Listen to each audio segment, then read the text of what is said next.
سیاه، سرخ و سبز، این سه رنگ شکوهمند برای هر افغان معنی رفیع و بلند دارد و ممثل تاریخ، هویت ملی، فرهنگ و افتخارات حاصل از وطن دوستی، شهامت، فداکاری و سلحشوری است.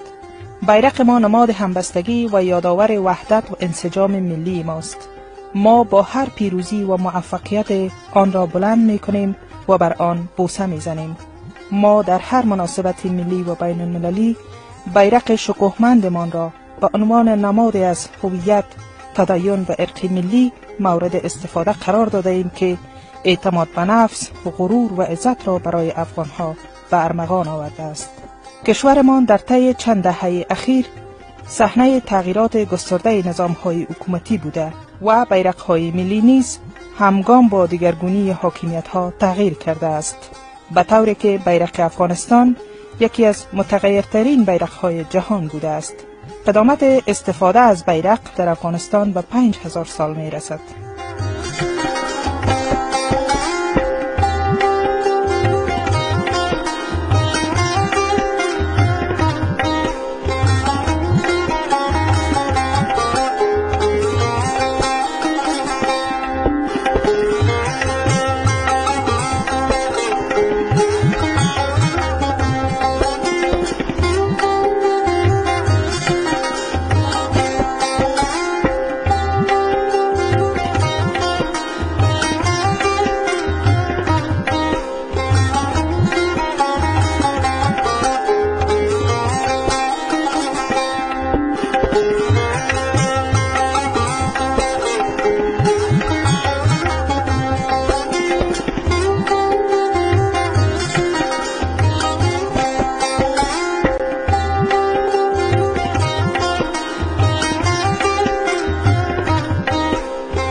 و اما بیرق کنونی افغانستان با حاکمترین و پذیراترین رنگ‌ها مرکب است از 3 قطعه با رنگ‌های سیاه، سرخ و سبز که به صورت عمودی به اندازه‌های مساوی از چپ به راست در کنار هم واقع شده است. عرض هر رنگ برابر نصف طول آن است و در وسط آن نشان ملی افغانستان قرار دارد. رنگ سیاه حاکی از رنج، ظلمت و تهاجم بیگانگان به خطه عظیم ماست. رنگ سرخ نشانه انقلاب، شجاعت، قدرت، شهامت و فداکاری و از خودگذاری مردم دلیر ماست. رنگ سبز نشانه امنیت، امید و جوانی، سرسبزی، آرامش و انتظار است.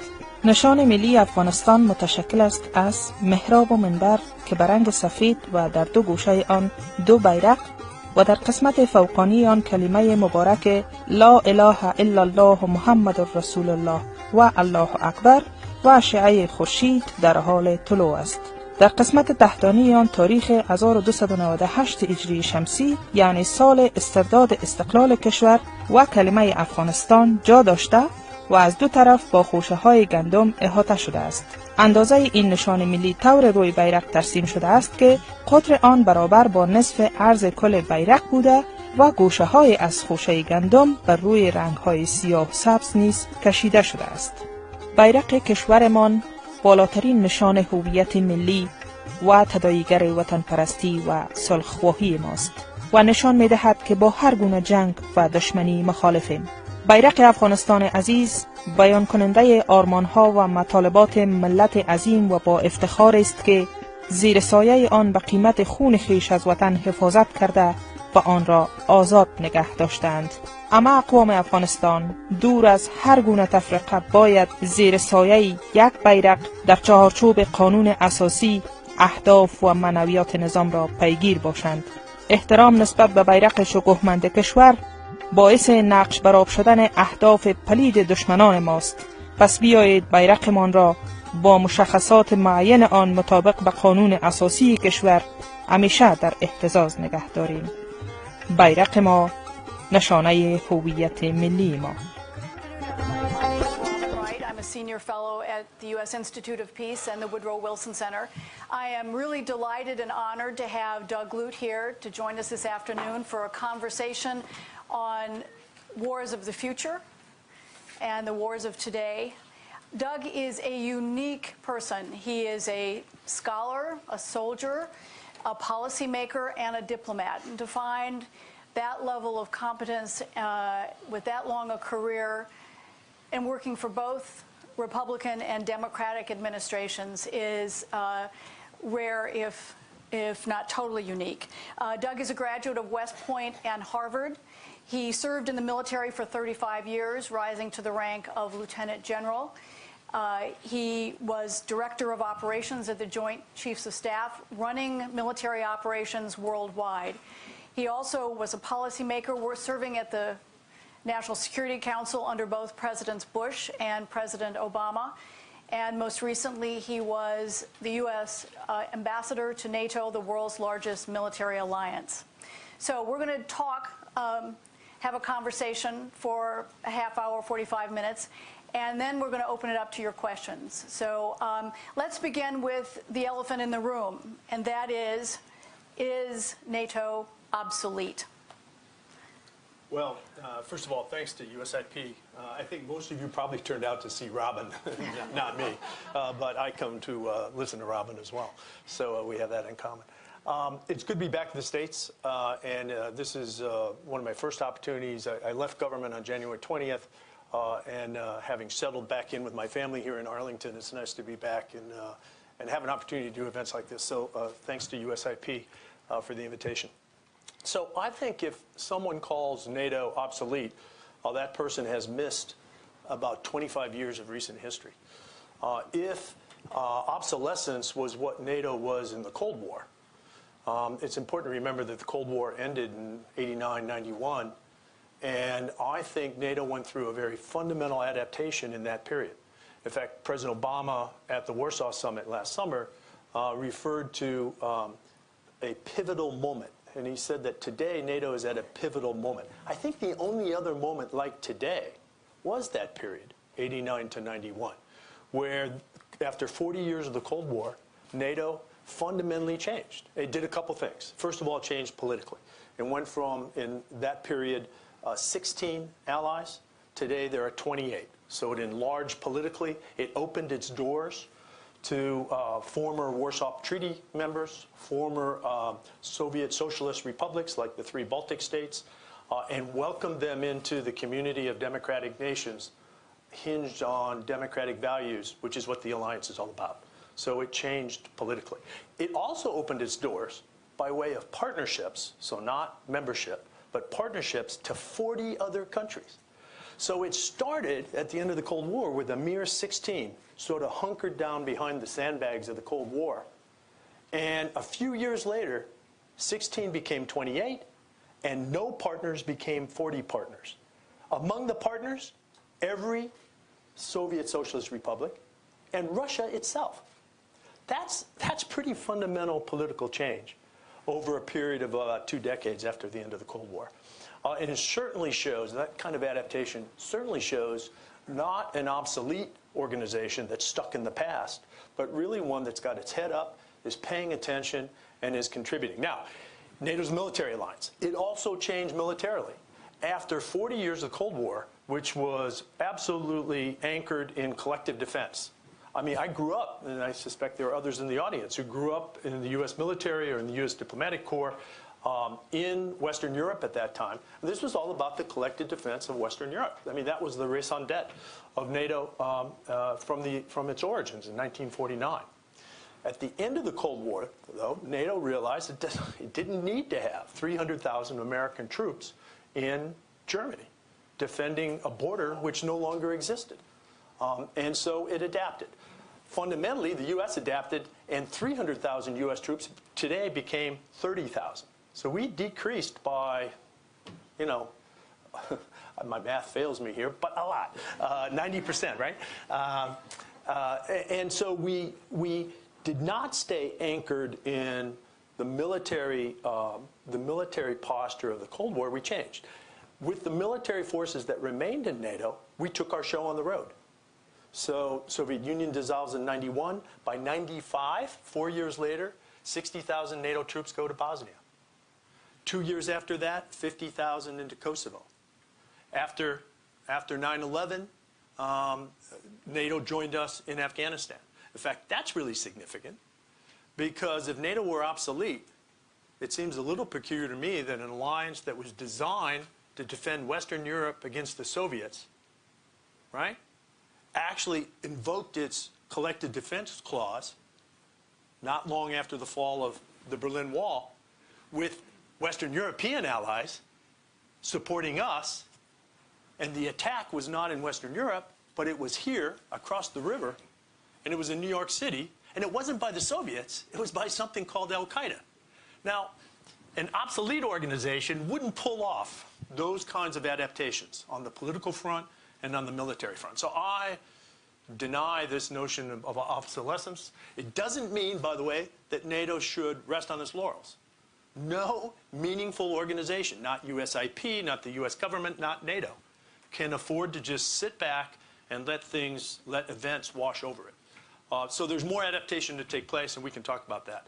But I am quite adamant that NATO is not obsolete. It's up to the task. It has adapted before, and it's in the midst of further adaptation now.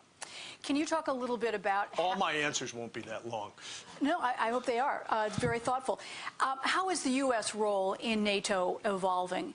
How is it adapting either to the changing nature of threats, or the role that our partners are willing to absorb?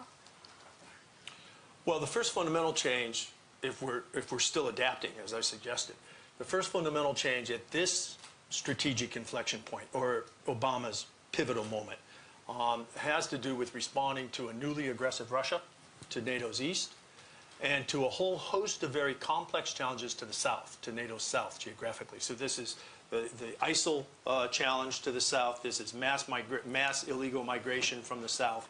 This is unstable neighborhood to the south, ranging from a bit by extension Afghanistan through the Arabian Peninsula, through the Middle East, and across the northern flank of Africa. So the challenges here for NATO today are very different. If you look geographically to the east, with Crimea and Donbass, Russian military posture, nuclear saber rattling, and all that, and if you look to the south, which is this sort of potpourri of terrorism, migration, and instability. So to the east, NATO's taken some very fundamental steps in the last 2 years, and that's why I marked the last 2 years as a point similar to 89-91 in NATO's long history. Since 2014, and the illegal seizing of Crimea and the destabilizing of the Donbass in Ukraine, NATO's taken the following adaptive steps. Okay, number one, it has turned the corner on defense spending. I mean, some people would like to claim responsibility. My staff worked very hard to get to the point where we built the political consensus to reverse the trend in declining defense spending. And now NATO defense spending is making real increases for the first time in like 20 years. But it wasn't my staff. It wasn't me. It wasn't my staff. It wasn't the Obama administration. It was Vladimir Putin. Okay? Vladimir Putin was responsible for this fundamental adaptation in the spending habits of our 28 NATO allies. And we can go into more details there about that. So that's pretty fundamental adaptation. These are national treasury dollars that are now being committed to increasing defense capability across the 28 allies. That's pretty fundamental. The second thing is NATO is today, and Americans are today, deploying where they have never deployed before. And this is across the eastern flank of NATO, geographically ranging from Estonia and the Baltics all the way down to Bulgaria on the Black Sea. And we have a NATO presence. There are NATO flags flying for the first time in NATO's history in these eastern flank allies. You know, over the last 20 years, we didn't think we needed to deploy forces there. Why? Because we had Russia as a partner, right? And we were in meetings with Russia. There's a Russian delegation to NATO. There was a few weeks ago, I had a Russian counterpart, Alexander Grushko, Ambassador Alexander Grushko, and we were in partnership. We thought for 20 years after the fall of the Soviet Union, we thought we could craft a political partnership. But that has very much changed in the last couple years. So we've now deployed forces where they were never deployed before. To the south, NATO is in the business of counterterrorism in a very fundamental way. You know, most of the press, most of the attention goes to the 65-nation international coalition, which is not NATO, right? But this is the US-led coalition hosted now by, or run now by Brett McGurk over in the State Department and others. But what people miss is that NATO, the 28 member states of NATO, are the force provider for that counter-ISIL coalition. All 28 allies today contribute forces to the 65. Beyond that, about 20 additional partner states also contribute. So the majority of the counter-ISIL coalition contributors have NATO roots. How is it that you can put together on the fly an international coalition like that, and it's actually more dangerous to the enemy than it is to themselves, right? How is it they can be militarily effective? It's because they've done this before in NATO exercises, in NATO schoolhouses, and on NATO battlefields, like in Afghanistan. So in a sort of indirect way, and in the sort of shadows of the coalition, you have NATO providing forces and NATO providing the interoperability, the effectiveness of those forces that drives the counter-ISIL coalition. Finally, NATO is contributing a couple very sort of niche capabilities. One is we're flying AWACS planes. This is airborne early warning and air command and control aircraft over Turkey, and we're providing that air picture to the coalition out of Al Udeid Air Base in Qatar. NATO has a training mission in Iraq. So NATO's back into the mission of training Iraqi soldiers on categories of tasks that Prime Minister al-Abadi has asked us to do. So we are side by side with the coalition in terms of building Iraqi capability. Third, we've gone to other states in the region outside of Iraq, which we believe are at risk because they live in bad neighborhoods. So Jordan, Tunisia, Morocco, and we're providing training and assistance there. So NATO is very active. It's not much in the press, but it's very much in the action, both in the south and to the east. So some pretty fundamental adaptations. When you add that up, I make the point that the only other time since 1949 that NATO has adapted, has been charged to change its fundamentals as it is today, was the fall of the Berlin Wall, 89-91. And I think we're at another pivotal moment or inflection point now in NATO's long history. It's just we're too close to it right now, right? I mean, when you're into fundamental change like this, sometimes it escapes you. You need a couple years of perspective before it becomes obvious. But I'm giving you a heads up. I think we're at a pivotal moment. I want to ask you about both Russia and ISIS/Al-Qaeda. Let me begin with ISIS and Al-Qaeda. Americans identify ISIS as the greatest national security threat. Clearly, our European allies feel that much more immediately with all the attacks. And as you point out, NATO was involved in its first deployment outside Europe in Afghanistan against Al-Qaeda. Take a look at the broader issue of extremism as this administration has, and what more can NATO do in fighting the idea? I mean, maybe it can't do anything. What more can the member states, how can they pool their resources politically, diplomatically, in social media, whatever, to deal with this threat, which is likely to be around for a long time? And particularly when you look at how ISIS may evolve post-caliphate, how Al-Qaeda may resurge, as many fear, because it's embedded more effectively than ISIS has. And how can it adapt down the road in dealing with what is likely to be our top security threat for the foreseeable future? Well, my first response, Robin, is that we could do more of what we're doing now. So, yes, we have a training mission in Iraq, for example, but look, the training mission in Iraq is a multi-decade problem. This is not something where Mosul, so now the big fight, the shiny object is the liberating of Mosul. Okay, well, that's going to happen, but the Iraqi forces are going to need help and assistance for, pick a number of decades, a couple decades anyway.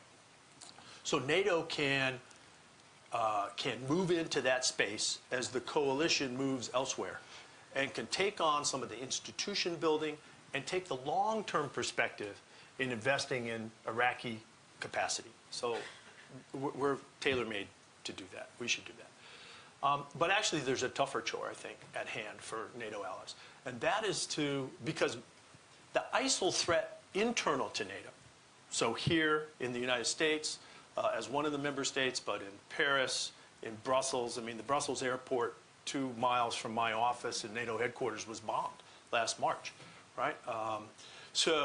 But there have been ISIL-sponsored attacks or related attacks in other allied states as well. Germany, for example, has suffered. France has suffered a number. The big issue there, I think, is that you're not going to see NATO troops as NATO patrolling the Eiffel Tower in Paris. But you're going to see French troops on the streets of France. And NATO, however, while it doesn't deploy under a NATO flag into these internal situations, I mean, I don't think there's any need for our military to be patrolling our streets, by the way, much less French military patrolling American streets. Those are internal security issues. The first thing we should do there is be much more facile in sharing intelligence than we are. And we should use the NATO intelligence backbone, which was designed for the Cold War. It was adapted for these out-of-area missions, like in Afghanistan. It could be used today to share internal security intelligence. And we have the machinery, we have the classification system, we have the distribution, all the protocols are there. We should be doing better in terms of NATO as the backbone of sharing intelligence among the 28 allies and also reaching out to some of these 40 partners I mentioned as well. So Sweden, Finland, Austria are all in this network. It defied me for 3 years as the permanent representative to NATO. We couldn't get more intelligence pressed through this intelligence pipeline. So that's one thing, if I were still there in Brussels working this issue, that would be high on my list. But there's one even more fundamental. I think it's very important as we take on this internal security challenge that NATO serves as a bastion, as a standard bearer for democratic values. We cannot respond to this threat in a way that is self-defeating because we drift away from what we really believe and who we really are. In fact, you know, I'm sure all of you carry, like I do, the Washington Treaty. Okay, and you know, you got to read halfway down this thing before you get to the part about an attack on one is an attack on all, right? But you only have to read the second sentence to understand what underpins NATO. Founded on the principles of democracy, individual liberty, and rule of law. That's the bedrock of NATO, those values. So as we respond to this threat, to which NATO as a military alliance is not ideally suited to respond militarily, right? The thing we have to do, and NATO is a very important forum to remind ourselves, the 28 of us, that we are bound by certain democratic values. And if we drift from these values, first, we will not be effective against ISIL, because ISIL and others like ISIL will use that drift away from our values against us, right? But second of all, we won't be true to ourselves. And we will place, frankly, we will place the alliance at risk. So there's some things we can do kind of on the margin militarily. I think intel sharing is a very practical initiative. But I think even more fundamental is this question of values. So be true to who we are. Be true to what we signed up for. And among these 28 democracies, hold ourselves to account. No drift on the values. I'm actually surprised to hear you say that we could share more intelligence. Do you have a feeling that there's a reluctance among any of the allies to share what they know 15, 16 years after the 9/11 attacks? So intelligence sharing, and there's probably others in the room who are more expert at this than me, but as a practitioner, right, as a consumer of intelligence, right, the protocols for sharing intelligence have been built up over years and years, decades and decades, and tend to feature a rather exclusionary approach to sharing intelligence. So if there's a challenge in a particular allied country, yes, we're going to share intelligence with that ally. But it tends to be done bilaterally or in small, exclusive groups.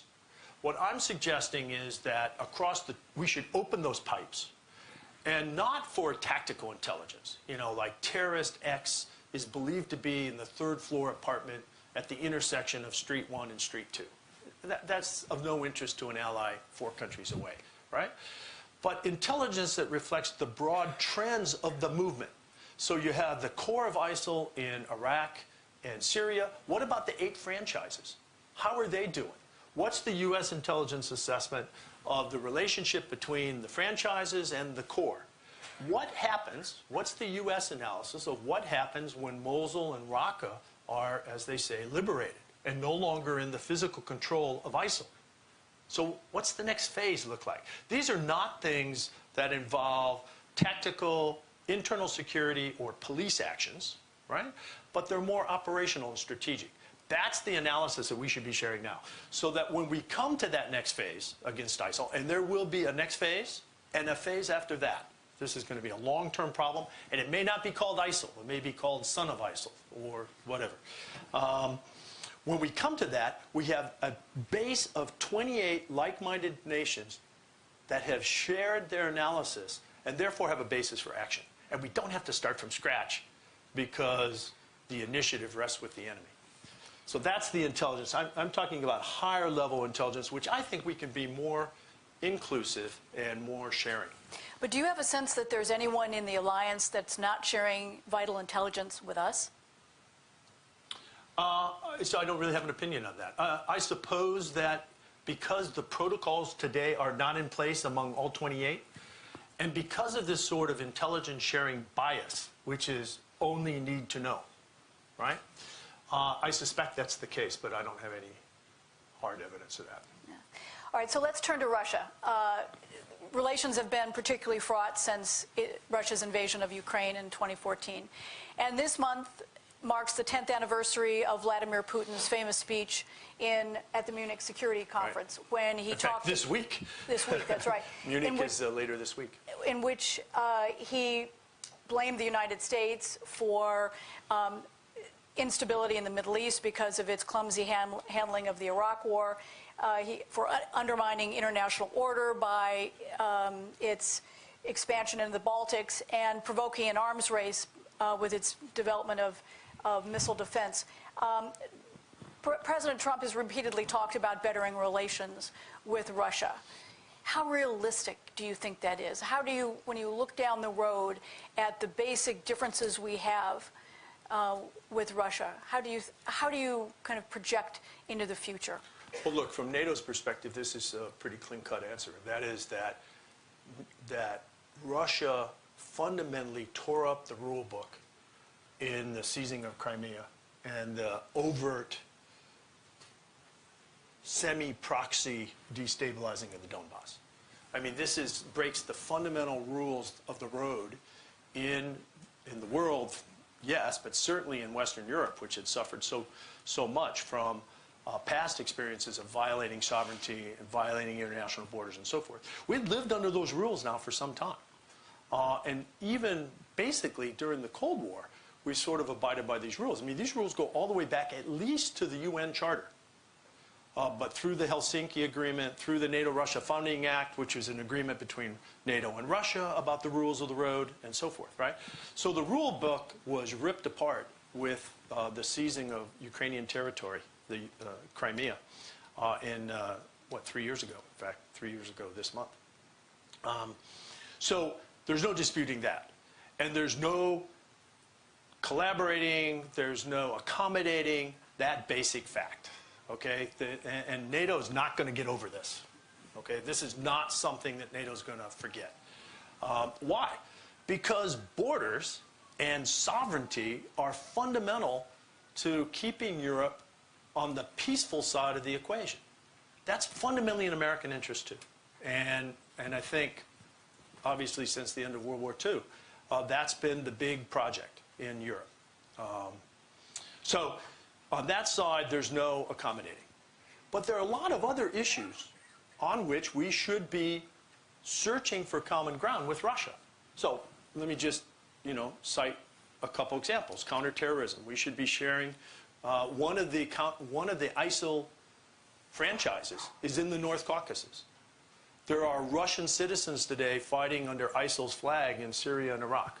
So Russia's got skin in this game, not to mention its obvious activities in Western Syria. that's an issue. Afghanistan. Russia's got an interest in stabilizing Central Asia. Most of the Central Asian states, many of the Central Asian states were at one time Soviet Socialist republics, not Afghanistan, but Russia's got its own history in Afghanistan as well. So it's got an interest in those, for Russia, those southern flank Central Asian states that is a fundamental concern for Russia. Look, an American astronaut today doesn't get into space unless we find a way to cooperate with Russia, because they fly on Russian rockets, right? Think about Assad and the disposal of his chemical arsenal. That project, right, which, by the way, the results of that project, the impact of that project should be very evident to us today. What if Assad, I almost said Saddam, what if Assad today had his full chemical arsenal? Well, he doesn't, because the Western Alliance and Russia cooperated and got that stuff out of Syria and disposed of it safely. So there's a lot of areas where we should be open to cooperation with Russia. Now, all of those may seem a long way away, right? And it's sort of a bridge too far. It's just too difficult. There's some very practical near-term steps that NATO is working with Russia to try to accomplish. Number one, transparency. You know, I described that we're deploying forces now where they've never been before. Well, when we deploy those forces into the eastern flank nations of NATO, we're deploying them closer to Russia. We have been completely transparent with who's going where, with what strength, and so forth. And what we ask of our Russian colleagues is they be equally transparent. They be reciprocal, right? So Defense Minister Shoigu, the Russian defense minister, claimed that he was going to respond with NATO's commitment by creating 3 new divisions in the Western Military District. Well, we would like to know more about these 3 divisions. Where are they going to be? What strength are they going to be? When will they be? So we would like a reciprocal exchange of information so that what we're doing is actually portrayed accurately. It's not amplified. It's not distorted. And we would like equally to have confidence in what Russia's doing. Another case in point is risk reduction.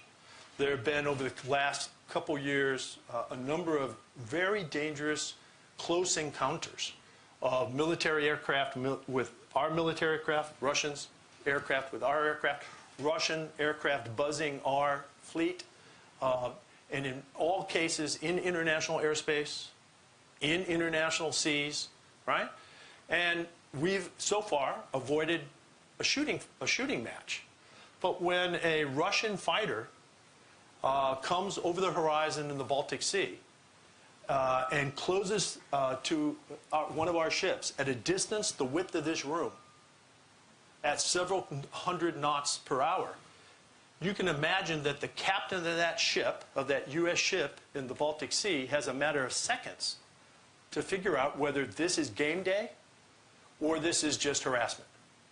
And we can continue to rely on the professionalism of our forces and hope that they don't misjudge one of these incidents. But, you know, humans are flawed, and accidents happen. And so that kind of activity, we should put a stop to. We should agree that this is irresponsible behavior, and that if these are rogue pilots, then they should be held accountable. If they're not rogue pilots, and this is a matter of policy, then change the policy. So in both transparency and in risk reduction, there are some very prudent and, I think, immediate steps that we ought to be taking. And by the way, those are the 2 key topics in which we engage the Russian mission to NATO day to day. And that's why there is a Russian mission to NATO. I was in Russia last week, and just on your point about the number of fighters, Russian fighters who have joined ISIS, the official Russian estimate is 5,000, but Russian officials told me on background that it was probably twice that, and that's very telling. I want to press you, though. You talked about NATO's position on Russia, but President Trump has taken a much friendlier tone when it comes to Russia. Is the United States, or is this administration, breaking from, in any way, small or large, from the NATO position on Russia? Do you think it is kind of out of sync with the fears of most of our most of our European allies? Well, here I'd separate rhetoric, much of which trails from the campaign days. And however, on January 20th, rhetoric becomes, we move into the realm of policy, right? So I think it's too soon in the policy arena to judge that there's any disconnect. I mean, I'm heartened by the testimonies of Secretary Mattis, now Secretary Tillerson. One of the first calls that Jim Mattis made on his first duty day as Secretary of Defense was to Secretary General Jens Stoltenberg of NATO. So he went on the record very early on the morning of the first day by picking up the phone and calling NATO. He'll be, by the way, Jim Mattis will be, I think I mentioned, in Brussels this week for his first ministers meeting. So this is the 28 defense ministers all come together roughly quarterly. And I expect a strong statement there. I think it's now public that Vice President Pence will go to Munich and attend the Munich Security Conference. And I think we'll get a very good plug there for the importance of our European allies and so forth. So I think it's too soon to tell. I haven't seen any policy actions that put this administration at odds with NATO. There have been some early rhetoric which seems a little discordant, but actually some of that rhetoric as well has been sort of moderated and moved into the mainstream. So far so good, and I'm not ready to judge based on, what, 2.5 weeks of administration time. Okay, so I want to look at Iraq and Afghanistan. Let's begin with Iraq. When you were in the Bush administration, well, when you were at the Joint Chiefs, you delivered a message on behalf of the Joint Chiefs to President Bush that there was skepticism and less than total support for the idea of a surge of U.S. troops. Not because the military didn't think it couldn't manage or achieve its goals, but because of concern that the political framework might not, or the political solutions necessary to make all Iraqis feel they were included and represented in the political process would be achieved. And, you know, in the end, the Joint Chiefs have turned out to be right. The Iraqi government did not do what it took to reform the political system to include its various ethnic and religious minorities. And 13 years later, it's kind of a deja vu that we're facing the same kind of militant or extremist challenge, and the Iraqi government 13 years later still hasn't taken those steps. How worried are you about the future of Iraq? Let's say we do manage to liberate Mosul, to force ISIS out of Iraq, that we may face the same kind of challenges, the same vulnerability of the system, and even less ability at this stage to produce a convincing solution that will make people want to hold Iraq together. I mean, how worried are you about Iraq's future? So you remind me of those days in, what, late 2006. So President Bush commissioned, things in Iraq were grim, right? So President Bush commissions an interagency study in Iraq led by J.D. Crouch, the Deputy National Security Advisor. The Joint Staff participated in that, so I had the Joint Staff Chair along with John Sattler, the J5. And you're right, the Joint Chiefs' position on that policy question, should we surge or are there other adaptations we should make to turn the tide in Iraq, did not favor a surge. And in fact, neither did the field commander, General Casey, nor General Abizaid, the CENTCOM commander at the time. Why was that the position of the uniformed military at that time? So part of the answer was the one you mentioned. There wasn't confidence that this surge in military activity would lead to a counterpart progress in the Iraqi political situation. And so the concern was you could surge, and you could certainly have a tactical, localized, temporary impact, which in fact the surge did have. Right? So we surged 30,000 American troops, went to 20 combat brigades in Iraq, 170,000 total troops, and it had a effect. It did tamp down the violence, especially the violence in the center of gravity, which was Baghdad. And to this I give credit to Dave Petraeus and Ray Odierno, who were managing the surge on the ground. But the Joint Chiefs had a slightly deeper perspective on this, and I think we're concerned that the politics in Iraq were not showing the kind of progress which would make these tactical effects durable. Okay? And to that point, I think, by and large, that's accurate. Now, they had another concern as well, and that was that the surge would Americanize the war in a way that would be unhelpful in a period where, remember, we had already been there 3.5 years, where American presence was creating antibodies. There were antibodies against the American presence. And many of the insurgent attacks were against us. So there was a concern that we could actually worsen the situation by increasing our presence and slow the transition to Iraqi forces, where the uniformed military believed the responsibility had to be moved. It had to be moved from an American Western fight to an Iraqi fight. And that process was underway at the time of the surge, and we were concerned, right, that this was going to set back the transition process. Now, in the end, I think we have to give the surge credit that it did have it did stem the sectarian violence which was tearing Iraq apart at the time. On the other hand, I think we have to admit that it had a rather temporary effect, because it did not spark either the increased capability of the Iraqis. They were quite happy to see us do it, right? Nor did it end up in the more telling measure, nor did it end up in transforming Iraqi politics.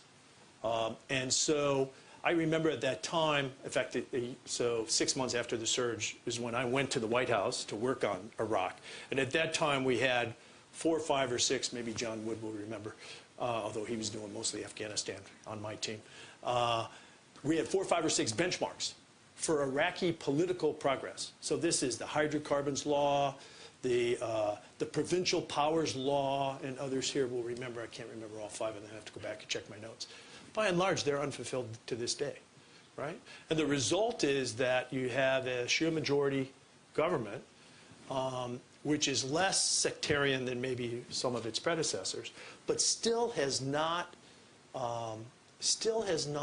come to grips with the fundamental political dynamics in Iraq, which make Iraq vulnerable to insurgents, to al-Qaeda in Iraq, today to ISIL. And so my concern is that Iraqis can liberate Mosul, but we haven't gotten at the underpinning problems that make Iraq vulnerable. And until we do, we can train Iraqi forces for all of our lifetime and add our kids' lifetimes to that, okay? And we'll continue to train them. But until we get to the politics of this, none of that training, none of that capacity will be very meaningful in terms of stabilizing Iraq. Is Iraq sustainable? I mean, if this goes on, I just can't imagine that it goes on for your children and their children's lifetimes, that at some point Iraq doesn't erode from the weight of it. Well, I mean, I think the Iraqi state is sustainable, but I think they're living on a bit of borrowed time in terms of they have to, and I believe this Iraqi government does, feel the urgency to get on with some of this hard business. But the politics there are enormously complex and gridlocked, stalemated. And unfortunately, there's very little room for anything but zero-sum political dealings. So if a deal is good for me, or is good for my opponent, then it must be bad for me. And so I'll oppose it. And so you're at political stalemate. So is it sustainable? Sure. I don't think Iraq's going to break apart anytime soon.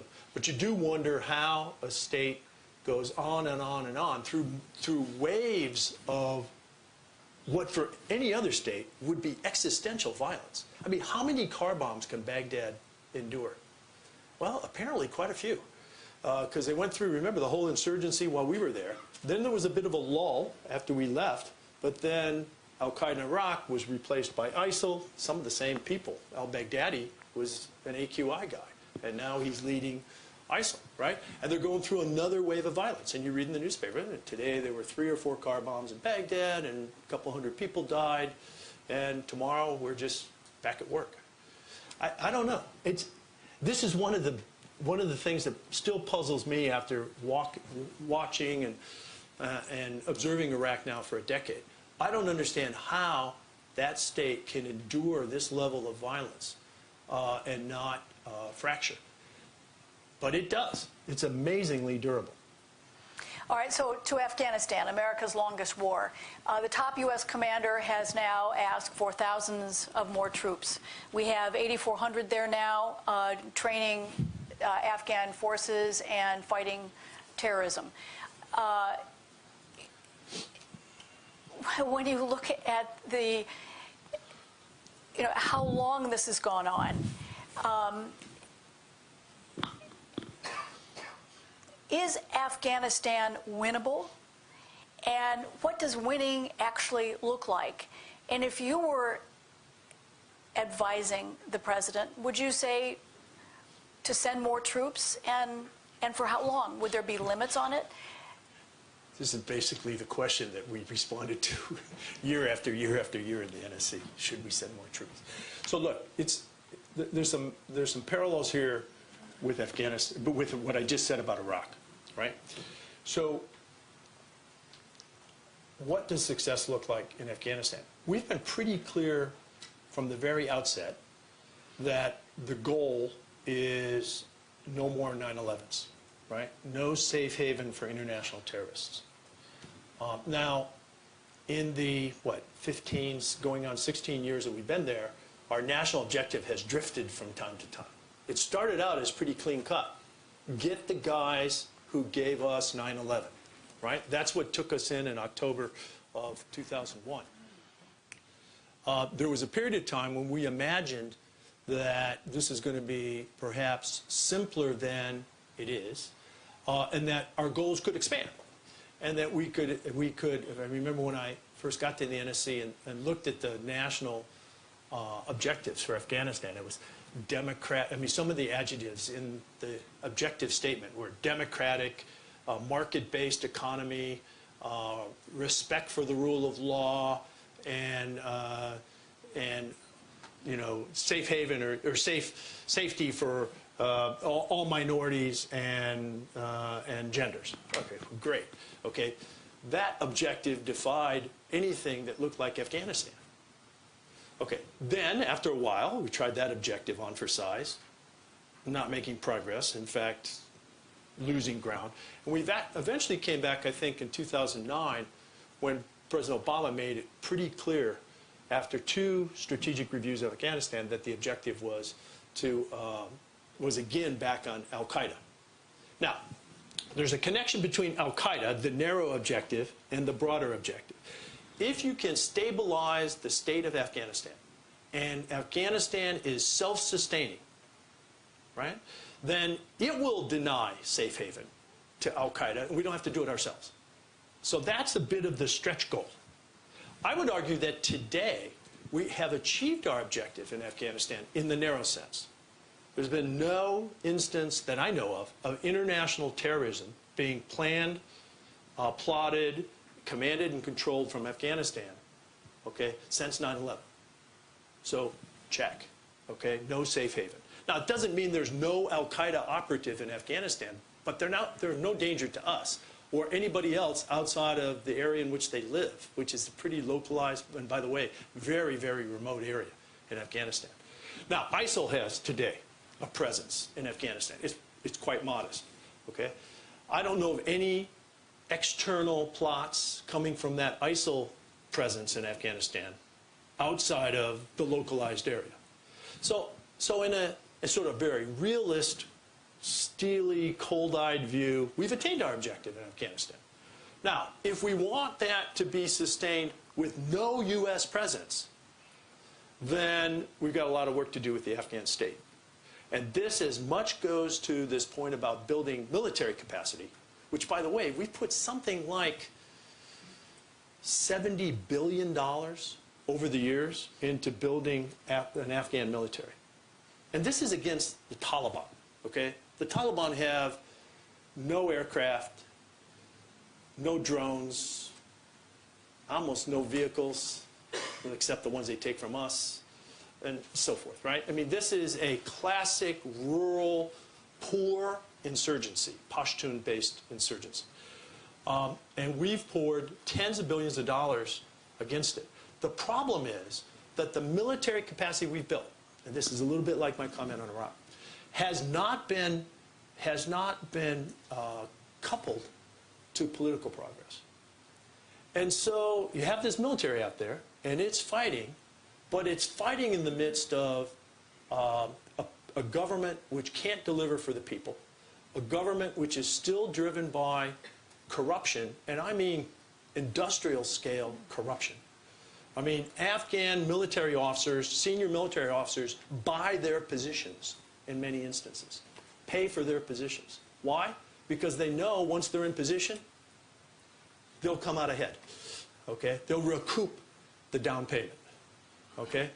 Border crossing sites are big problems with regard to corruption and so forth. So until you get at those underlying root causes, until Afghanistan becomes a credible, a state with credible governance in which the people can rely, then we're going to be fighting the Taliban for a long time, or Afghans will be fighting the Taliban for a long time. But the Taliban have also today taken 15% more territory than they had 2 years ago in 2015. I mean, that's really striking when you consider how limited their resources are compared with what we've given or sold the Afghans, what we have there, what NATO has had provided. And that's just a staggering fact. But this demonstrates one of the realities of a fight like in Afghanistan, like that in Afghanistan. And that is that the Taliban have at their disposal tools, tactics, weapons that give them a huge advantage. Like the roadside bomb, okay? This is in military jargon, the IED. I don't know why we didn't just call it the roadside bomb, but this is the improvised explosive device, right? This is the old artillery shell munition dud, which is rewired, placed on under the roadbed, and exploded when a government vehicle passes or one of our vehicle passes. IEDs, roadside bombs, caused 70% of U.S. casualties, combat casualties. So one technique caused 70% of the casualties. And that number, by the way, has stayed pretty much consistent, even though we poured tens of billions of dollars into an effort to try to counter these roadside bombs. Why? They're cheap. All the materials are reasonably available. It doesn't take a bomb scientist to plant this bomb. You can train, most of us in this room could be trained. I don't recommend it. When the bomb detonates, the guy who detonates the bomb walks away. It becomes an anonymous weapon. And he can do it again tomorrow. Okay? So for a decade and a half now, we've been fighting these guys and unable to counter this very asymmetric tool. Why is it asymmetric? Because the cost for him is very low, and the price for us is very high. So the cost-benefit ratio is completely in his favor, right? And so if you're deploying a bomb that costs $50 to build and detonate, and the guy who did it today can do it again tomorrow with almost anonymity, okay? You can spend a lot of billions trying to fight that asymmetric tool. The suicide bomber is, I mean, in a sort of a grotesque way, is another example of an asymmetric means, right? So one attacker dies, he takes 50 civilians or 10 soldiers with him. That's asymmetry. So the Taliban have this huge advantage. The other fundamental advantage they have, and why they're able to counter an Afghan force of 350,000. The Taliban have always been in about the 25 to 30,000 range, right? We've fielded 10 times that number of Afghan security forces. Why is that Well, I mean, why isn't that decisive? Because the Taliban can pick their time of attack. They have the initiative, right? And the Afghans have to defend everywhere. So 350,000 Afghan army and police spread across the country and a 30 million population is rather hard to defend. So, and by the way, the Taliban are a capable foe. I mean, this is not a ragtag, you know, pickup team. They've been at it for a long time. They're quite good. But the asymmetry of their techniques and the initiative that they have, they can pick the time of attack, gives them huge battlefield advantages. And then finally, they're fueled by the fact that their image of Afghanistan is not at all the image of what they see in Afghanistan today. So they're driven, they have good tactics, they have asymmetric means, and they have the initiative. Those are weighty advantages for the Taliban. Okay, so I have one last question, and then we'll open it up to the audience. We advertise this as the conflicts of today and tomorrow. So I want you to look ahead a little bit. What are the next threats, the next crises down the road? What's the next generation of threats? What are the characteristics of those conflicts? And how do we adapt to them? Okay, so this is actually the question I prepared for because it's what the title says, right? So it's good. I'm happy that we're getting there. So I think if you look forward, now let's just take a 10-year window, right? If the last 10 years are prologue to the next, right? And we don't have a cataclysmic change, then I think the 10 years that we face will be characterized by three trends. Okay, trend number one. I think that the scale and scope of conflicts, in the next 10 years will stay below open, overt, state-on-state conflict. Okay? So imagine a threshold of conventional war, which is state-on-state. What I'm saying is that, and maybe this won't come as such a stark prediction, that most of what we'll face in the next decade will be below that threshold. So I don't expect too many state-on-state invasions here. Right? So it's state against non-state actors. It's state against non-state actors. It's internal conflicts, so civil war, insurgencies, terrorist attacks, but internal conflicts. And then there's another variant, and that is conflicts where an external actor, a state, sponsors instability in another state. So here, think hybrid warfare is the term we use at NATO, but this is misinformation campaigns, this is hacking of political parties, this is elections. This is, yeah, so yeah, you want to know what hybrid warfare looks like? I mean, in my book, it looks like the hacking of the U.S. political process. But by the way, this isn't the only place in the NATO alliance where that kind of cyber activity is taking place. It's taking place elsewhere. There are campaigns across Europe today, in the Netherlands and France in a couple months, later in Germany this year, all of which are going to be subject to that kind of external influence. So, but all of this, right, whether it's a civil war or it's an insurgency or it's sort of destabilizing, malign influence from one state into the activities, internal activities in another, are all tucked in below this threshold of conventional armed attack. Why is that? First of all, it's because our conventional forces are quite good. And I still think we live on the reputation and the demonstrated capability of American armed forces that goes all the way back to the first Gulf War. Okay? But yes, the overthrow of the Taliban was another demonstration. The race on Baghdad in 2003 was another demonstration. People are not, they're not going to take us on face to face. So I think there's a conventional deterrent effect which establishes a threshold. And most of what we're going to see in the next 10 years is below that. Okay, so that's characteristic number one. Characteristic number two has to do with this asymmetric tools that I mentioned. Those are going to be the dominant tools in the next 10 years, right? Now, you may have some exceptions. You may have, you know, North Korea doesn't look very asymmetric if it develops an ICBM, or Iran, an ICBM, or something like that. But most of the tools are going to be tools of terror, tools of asymmetric things like roadside bombs, suicide bombers, and that sort of thing. Why? Again, cost-benefit analysis is in the hands of the attacker. That's good news for the attacker. Second of all, they're anonymous. So do we really know who did the hacking here in the United States? Well, we have some ideas. There's some forensics there, right? But are we actually holding people accountable so that others will be deterred and won't do it again? I'm not sure we're at that level. So below the threshold, asymmetric weapons. And here's the third one. This one it might spark some questions.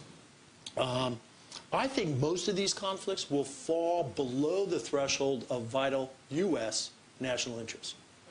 There'll be things that we're interested in. And there may be some of these internal conflicts that are important to us.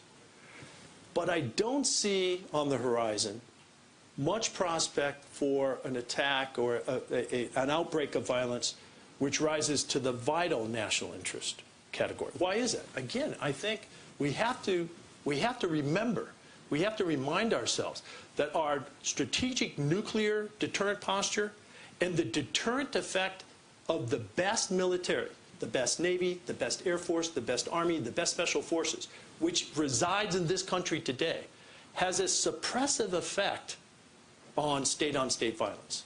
So I don't expect open conflict with an ascending power like China. I don't expect open conflict with Russia. I don't think Russia intends to invade NATO. Why? Because the first tank they bump into is an M1 Abrams tank with combat crewed by guys who are all wearing right shoulder patches because they've been in combat together. And that's not a fight Russia wants to pick. I give a lot of credit to something that I think many Americans know, and that is this deterrent value of forces that we have in place today. Now, look, we can get better, and there's some investment opportunities here in our nuclear forces and in our conventional forces that reinforce this threshold or this deterrent barrier, right? And keep the upcoming conflicts below the threshold and below U.S. vital interests. Now, here's the challenge. When we choose, as we have occasionally in the past, to deploy our world-class, nobody can match us conventional capabilities into one of these conflicts, which is internal to some nation state, which is maybe sponsored by another nation state, but it's below vital national interests. So we're now getting down into lesser interests, important interests, or just interesting interests, right? We do that at considerable risk because those are not the fights that our forces are built to fight. We typically we run the risk of deploying into situations we don't understand. Sometimes the presence of 100 or 150,000 troops like our troops actually contribute more to the problem than they do the solution. Now, that's not what was intended, but it's because of cultural, geographic, political, sometimes ethnic factors that so complicate the situation that we should be very, very wary of deploying this world-class conventional force into unconventional situations. I think if anything reflects, if the history of the last, 15 years reflects anything, is that when you put 100,000, and so I pick 100,000 because that was the peak of U.S. forces in Afghanistan in 2010, 2011. Actually, there were 140,000 Western forces under a NATO flag. Or in Iraq, the peak was, I think, at 170 Western forces. When you put that presence of conventional forces, who by and large were not organized, trained, and equipped, they weren't built to do that task, and you put them in an environment which is as foreign to them as the other side of the moon, and you keep them there on one-year tours and expect them to master the situation and contribute to the solution. Quite frankly, that's in my experience, that is an unrealistic expectation. So we should separate carefully what's vital to our security what our vital interests are and what are sub-vital. And if we get into that lesser category, we should be very, very prudent and cautious about deploying forces. So, for example, if you gave me a choice between the model that we're using in Iraq and Syria today, which is relatively low profile, small footprint, special operations forces centric, providing things to the Iraqi forces that the Iraqis simply don't have, like precision fires and so forth, for world-class medical evacuation capability and so forth. To the other model, the other extreme of the model, which is in sort of 2007, 2008, 170,000 Westerners doing it for the Iraqis. I pick today's model.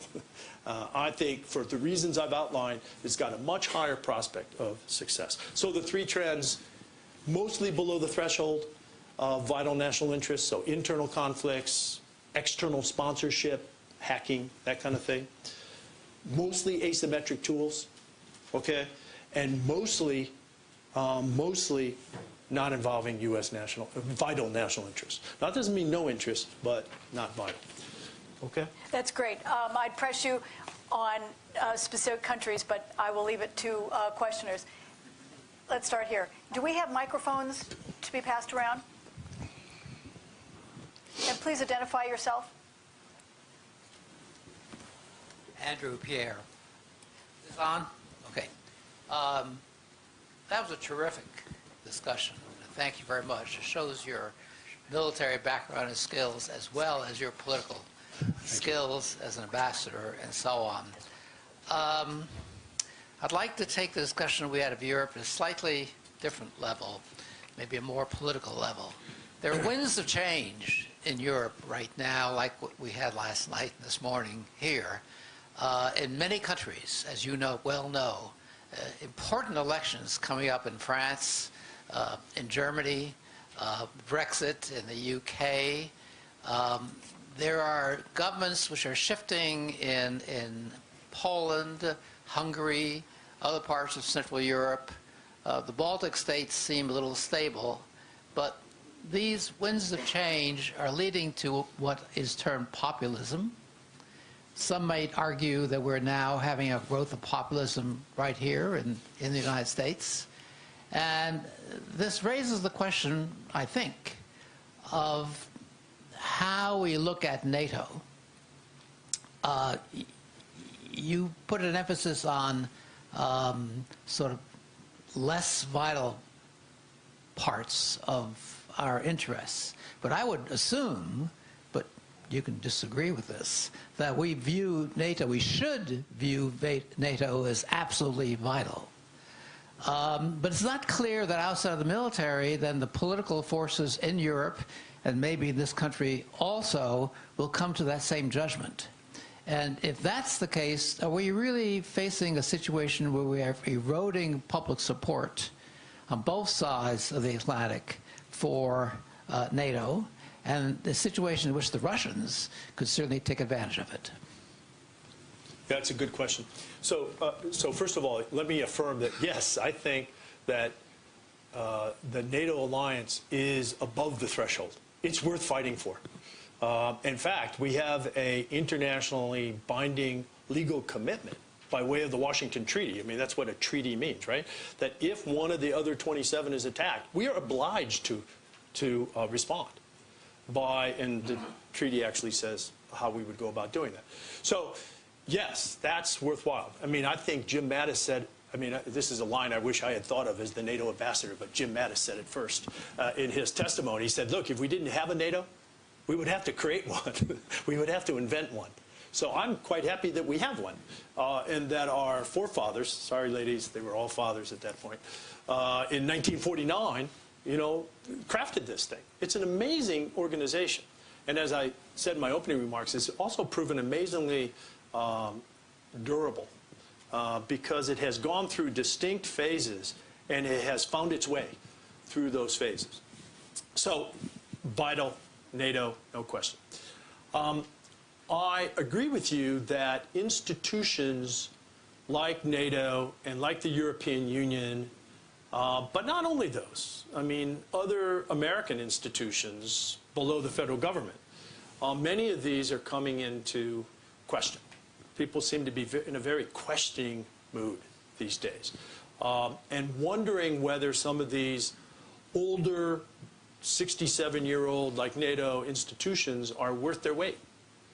And are they just bureaucracies? You know, have they just endured because they were there and they'll be there tomorrow and so forth?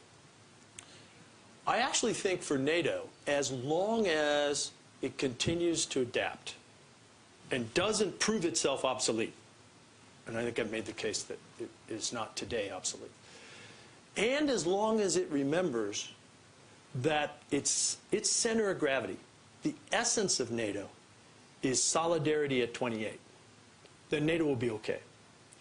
I'm going to contrast it with the EU here in a second. The key here is that NATO's mandate is relatively narrow. And it's a narrow mandate on which the 28, and it's a pretty diverse group of 28.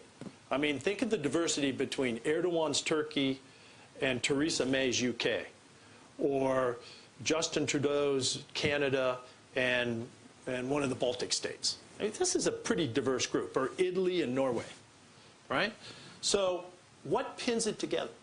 A simple one-line pledge, which is, if I'm attacked, I have 27 best buddies, okay? And it's a narrow scope. I mean, we don't take on the euro, we don't try to get common trade, we don't try to get common immigration policy, we don't try to get a common currency, we don't do all that. The EU, on the other hand, has much broader aspirations. Its organizational mandate includes all those things I mentioned and many other things. So labor restrictions, labor laws, trade, finances, road signs, I mean, everything, right? So the EU's task is much, much more difficult. And I think what we saw with Brexit, and maybe what we'll see in the coming years in the wake of Brexit, are increasing sort of centrifugal forces in the EU. Forces that cause the EU member states to wonder whether they're getting their value for membership in the EU. And whether the balance between the responsibilities of the center, the EU in Brussels, and the member states in the 28, soon to be 27, when the UK leaves, in the 27 capitals, whether that mix is right. Who does what? And I think the EU is going to go through a bit of a self-reckoning, a self-examination, an introspection of whether they have this balance right. I don't, however, so having just spent 3.5 years in NATO headquarters, we're not gazing in the mirror at NATO headquarters. I mean, we know what NATO's about. We're quite rock solid on our commitment. We accept the diversity across the 28 democracies. I mean, there's a lot of diversity there. You mentioned some of it. We continually remind ourselves of these founding values I pointed out. But there's room inside those democratic values for different flavors of democracy. And we see some of that playing out today. So I'm with you. And I guess in sum, I'm not fearful about the sort of fracturing or flying apart of NATO because of its narrow mandate and its foundation on values. I do think that Brexit is a warning sign to the EU that it needs, that project deserves some introspection. Just a minute, I have a question I've been asked to put to you from Eric Schmidt at the New York Times. Turkey says it will not accept Syrian Kurds, the YPG, as part of the force to reclaim Raqqa from ISIS. What other alternatives exist to defeat ISIS in Raqqa, but also preserve U.S.-Turkish relations? Well, look, if I had the answer to that question, I'd be, you know, the CENTCOM commander, but Joe Votel has that job. So look, I think that a fundamental discussion early in this administration will be between Washington and Ankara about, and with the other key coalition members who make up the 65-nation coalition, about the way ahead. And I don't have a fixed opinion with regard to the Syrian Kurds. Right now, they're one of the more capable forces on the ground in northern Syria, so they're attractive in that way. But if you're President Erdogan, obviously he has a different view on this, and I don't have an independent judgment in terms of the YPG. So Eric's going to be disappointed in my answer. But the reality is you got to use the forces you have. But on the other hand, you don't want the coalition to fly apart because of fundamental disagreement, like the use of the Syrian Kurdish forces. So this will be an early, intense conversation between the United States and Turkey when that part of the bilateral relationship kicks off here. But again, you know, we got to give this administration a little time. It's 2.5 weeks. Okay, in the back, and then there was a woman here, so let's do it in that order. Hi, Chuck Woolery, a former chair of the United Nations Association Council of Organizations. I really thank you for your history on leading up to that, and really excited about to hear what you were prepared for, the advances. What I'm curious about, I've been looking at these, the evolution of weaponry now for probably 30 years. I'm a biologist by training, and now the convergence of things like bioweaponry, drones, IEDs, it seems like our mentality in addressing the threats we face are not keeping up with the advances in technology. And that we, as a very complex society, are extremely vulnerable in many respects. If it's an economic issue, if it's a biological issue, that we stand to lose a lot with a very small investment on their part, like the IED thing. I just want to know if you think that far ahead. That's a clean restatement of my premise, that these asymmetric tools, and I didn't mention biological weapons, but those are potentially on the list of asymmetric tools as well. They have this sort of undeniable battlefield advantage. And it is, first of all, this cost-benefit ratio, right? They tend to always favor the attacker.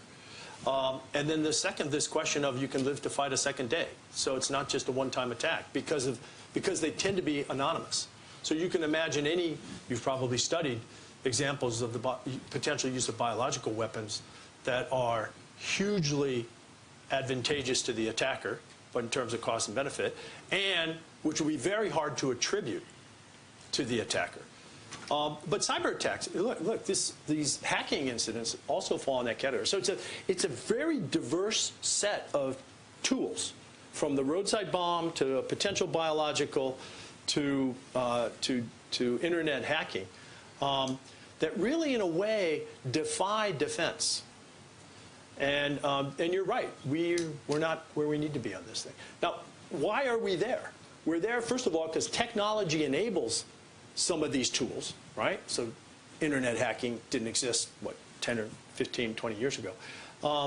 But also because nobody wants to confront us face to face. And we shouldn't, I guess my major point this afternoon is we shouldn't discount the value of that, because at least we're not being challenged conventionally. And at least we're not being threatened with nuclear weapons. Why? Because we're quite good at that, right? So we've forced the competition below this threshold, which is not very comforting, but at least we're not dealing with the even worse situations above the threshold. And there was a woman here. Hi. Hello? Okay. You are? My name's Elizabeth. I'm a student at Georgetown. And I wanted to go back to your earlier discussion on Iraq. So you sort of mentioned how you were sort of surprised at how long Iraq could last throughout all this, like, these many years of violence. And sort of a thought that flew through my head was like, well, obviously they've survived because the U.S. has wanted it to survive and it supported it. But, you know, the converse of that is that if the U.S. doesn't support Iraq, then it would, you know, maybe completely dissolve. So my sort of two-part question is, does Iraq only exist because of U.S. support? And if that is the case, should the U.S. just continue to support Iraq indefinitely, or should it use kind of the same regime-changing power it had to, I guess, you know, take out Saddam Hussein and reconstitute the borders of the Iraqi region into more stable units? So, in my view, Iraq exists as it does today And it has little to do with the United States. So I think I might have a slightly different view on this. I think the dominant factors in terms of the shape that Iraq's in today and the potential for stability and coherence as an Iraqi state has, frankly, only on the margins anything to do with the United States of America and what we choose to do and what we choose not to do. It has mostly to do with Iraqis. And this is my point about being rather sober. I'm not suggesting you're not. Being rather suspicious of and suspect of notions that we can go to a place, the United States could go into a place like Iraq, with our understanding of Iraq and all the cultural, political, geographic, historical, regional dimensions of that complex puzzle, and engineer and deliver an outcome. Americans, after the last 15 years, ought to be damn careful about reaching that conclusion. Okay, now, I'm not suggesting that was yours. That's what we're doing now, though, right? Well, no, I don't think so. I would argue that when we send 170,000 American troops to suppress an Iraqi insurgency, right, we're kind of taking it on ourselves to engineer an outcome. I would argue today when we send several thousand U.S. troops in a low-profile way, in a way where, you know, we probably tragically lost fewer than 10 soldiers in Iraq last year, right? Where if the Iraqis don't take an action, frankly, nothing happens. That's the model that puts the burden where it belongs, which is on the Iraqi armed forces to deliver an outcome. But more important than that, more important than, you know, what comes at the end of a gun, is what happens in Baghdad. So we can't want these things. We can't want an outcome. We can't design an outcome and want it more than they do. If we did, that's called colonization. And the world tried that for a generation or so, and, you know, that didn't work so well. And I'm not recommending that. So I guess what I'm after here is the point is that the indigenous, authentic Iraqi solution will be durable, whatever it is, will be durable and sustainable well beyond anything we can influence. Okay. And that's where I'm at after 10 years of watching this. We only have 10 minutes left, so let me take 3 questions and then let Doug answer them. Let's take one here. And one. Thank you. Scott Worden, I direct the Afghanistan and Central Asia program here at USIP. Oh, that's easy. I want to ask what you think is both the future and the need for democracy and governance work and programming in the next 10 years. And I want to amplify that by noting that you started by underscoring the value of freedom and democracy in the NATO Charter. You noted the maybe mission creep or overreach in our democratic ambition in Afghanistan, and you just talked about the centrality of getting inclusive politics right as a sustainable solution for Iraq.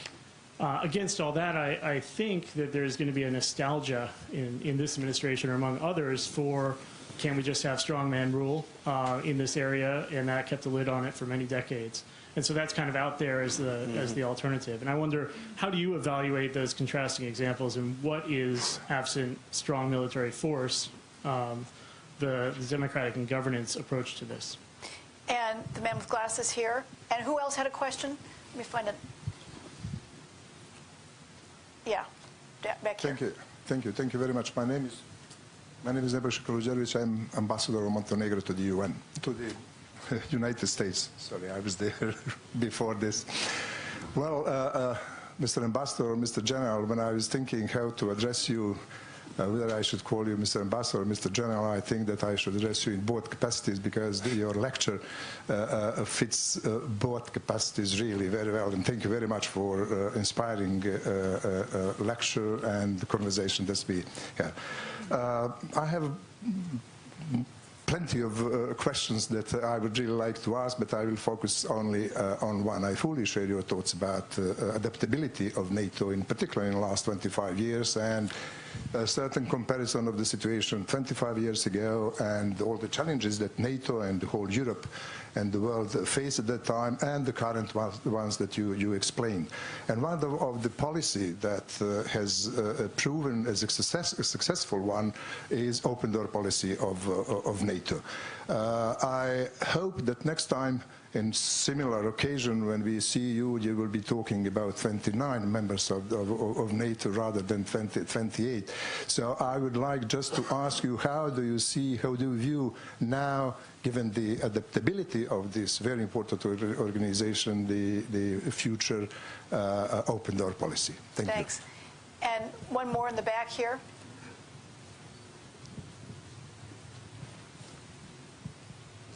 Oh, well, that's all right. Never mind. Go ahead. Thank you. My name is Ramin Manavi. I'm counselor at the Afghan Embassy here. Which embassy? I have Afghan Embassy in DC. I have two questions. One is on Afghanistan and the other make on them quick. Sure. I want to know your thoughts on the issue of NATO being obsolete. So what do you think of the logic behind this issue? He addressed that at the beginning of our meeting. No, I want him to, clarify what are his, proposals for the structural change in NATO. That some of them needs to be highlighted, I think. And also, when it comes to Afghanistan, you know that our region is highly concentrated by almost over 20 terrorist groups. And it was stated by General Nicholson recently that around the world there are almost 100 terrorist groups, and there are almost 20 of them centered in that area. So what do you think how NATO could approach and dealing with these terrorist groups, and also dealing with the countries that are state sponsors of terrorists in that area? You discussed the situation in Afghanistan and the Taliban being fighting against the government. We'll have to leave it there. The external support for the Taliban is an issue that's really, of highly concern for the Afghan government. Thank you so much for. So let me just take these in reverse order. So NATO's not obsolete, and I think we made that case early on. So there, and I don't know, I've not asked Mick Nicholson, the U.S. commander in Afghanistan, to account for the 20 out of 100 and so forth. But my observation is there has not, I don't know of a terrorist group that could be resident, that is resident in Afghanistan today, that since 9/11 has sponsored an attack outside of Afghanistan. So and maybe we can talk about this later. I'm sorry? I meant in the region, not Afghanistan. Yeah, okay, but yeah, so my statement, however, is confined to Afghanistan. And when we look at U.S. objectives in Afghanistan, I think that's an important data point to understand that al-Qaeda has not struck from inside Afghanistan outside, which is why we went to Afghanistan. On Montenegro, I agree with you. The next time we meet, could we just agree that there are 29 members?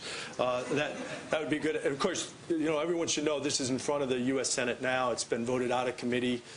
The process here is that when the treaty is amended, because we had a member, and it's only happened 6 times before, so this would be the 7th occasion since 1949, right?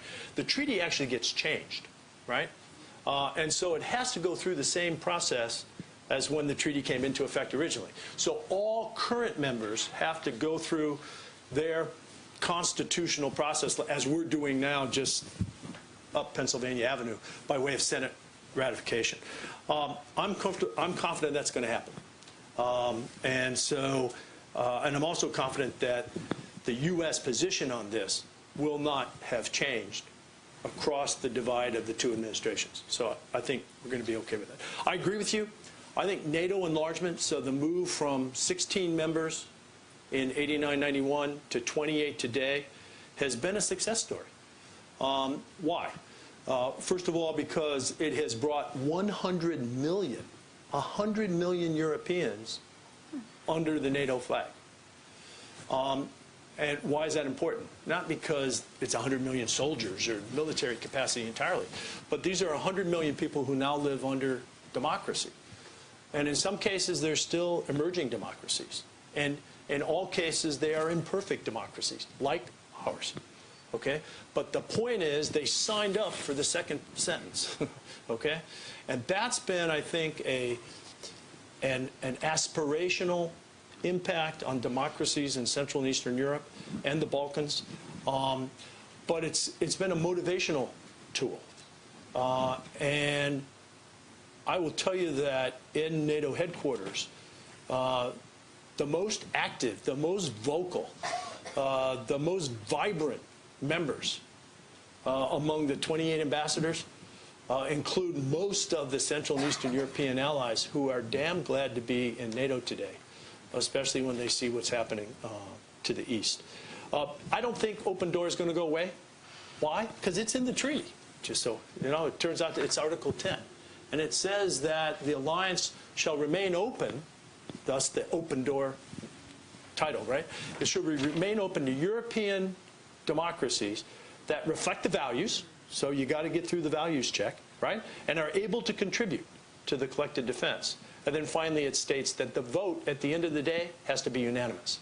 So we're after 28 current members agreeing that Montenegro should be 29, and I'm comfortable it's going to happen. And then over here to Afghanistan. And this broader question of, on the one hand, we can build security forces. We kind of know how to do that. But do we really know, do we have counterpart knowledge and ability on the governance and democracy side? And frankly, I leave my last 10 years of experience not optimistic that we can, I think we have the expertise, but I don't think we have all the tools in place. And mostly what I'm concerned about is that we try to apply tools and expertise that we imagine will be effective in places like USIP and just across the street in Foggy Bottom and so forth, right? But these are U.S. ideas. These are U.S. concepts. These are U.S. engineering techniques. And the places that we're applying them to defy U.S. models. I guess and the underlying problem here is our ability to understand the local settings in a way that enable our achieving our objectives, rather than enable stalemate, or actually in some cases enable countering our objectives, being sort of self-defeating. And the challenge here, I think, quite candidly, is that the personnel systems, the interagency system here in this city does not give me a lot of confidence that we know that we can master the problem set with enough granularity, enough feeling for the problem that would enable us to make inroads on governance. I got to tell you, that's my experience in Afghanistan and Iraq. We kind of know how to build an army. Now, the reality is we try to build an army just like ours, which is also impossible. Okay, but let's set that problem aside, right? We really don't, I think, know well, and we don't have the tools assembled.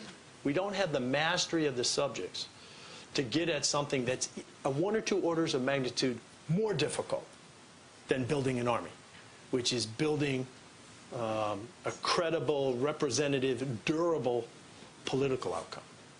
And as long as the politics lag a generation behind the military, right, what you're going to see, and as I predicted in one of my trends, is more and more internal instability, right, that just aims for stalemate. You know, the Iraqis will liberate Mosul, and ISIL will become son of ISIL, and it'll pop its head up somewhere else. You can pick the provinces. Anbar would be a nice guess. By the way, how's the rebuilding of Ramadi and Fallujah going today? Okay? Well, I'll tell you, the roots of the son of ISIL are in Ramadi and Fallujah, which have already been liberated, okay? But in the course of the liberation, they were destroyed, okay? So until you get at that cycle, which fundamentally has to do with the harder task, which is politics, governance, rule of law, then we'll be training Iraqi forces, and this is my prediction, my 12-year-old daughter will be training Iraqi forces someday, okay? Because it's an unending cycle until we get at the root problem. So there's good. So if this is your line of work, there's a lot of work, and it's going to be tough. It'll be tough going, but it's vital. Doug, let me first of all say how lucky we have been to have you in the service of the United States for all these years. Well, these things didn't all turn out so well. So.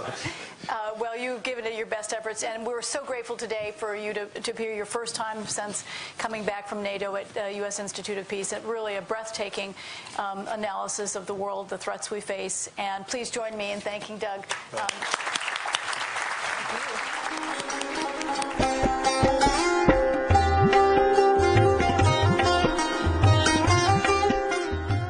سیاه، سرخ و سبز، این سه رنگ شکوهمند برای هر افغان معنی رفیع و بلند دارد و ممثل تاریخ، هویت ملی، فرهنگ و افتخارات حاصل از وطن دوستی، شهامت، فداکاری و سلحشوری است.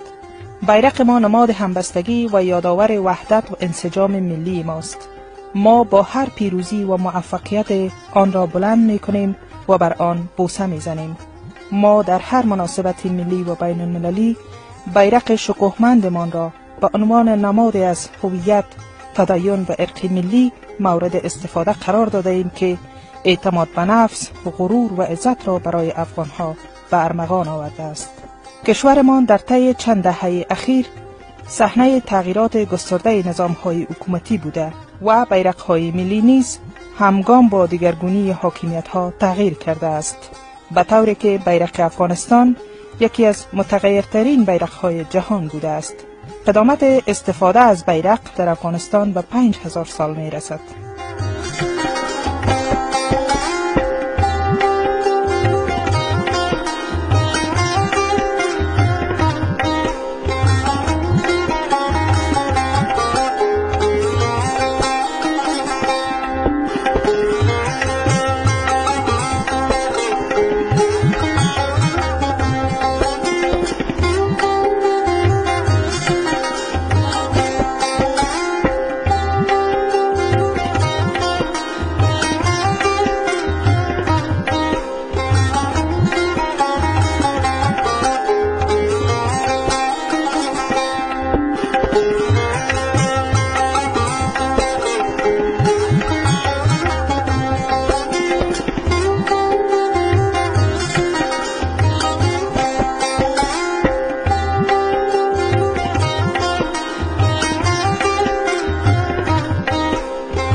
و اما بیرق کنونی افغانستان با حاکمترین و پذیراترین رنگ‌ها مرکب است از 3 قطعه با رنگ‌های سیاه، سرخ و سبز که به صورت عمودی به اندازه‌های مساوی از چپ به راست در کنار هم واقع شده است.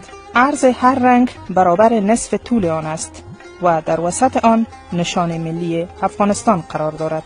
رنگ سیاه حاکی از رنج، ظلمت و تهاجم بیگانگان به خطه عظیم ماست. رنگ سرخ نشانه انقلاب، شجاعت، قدرت، شهامت و فداکاری و از خودگذری مردم دلیر ماست.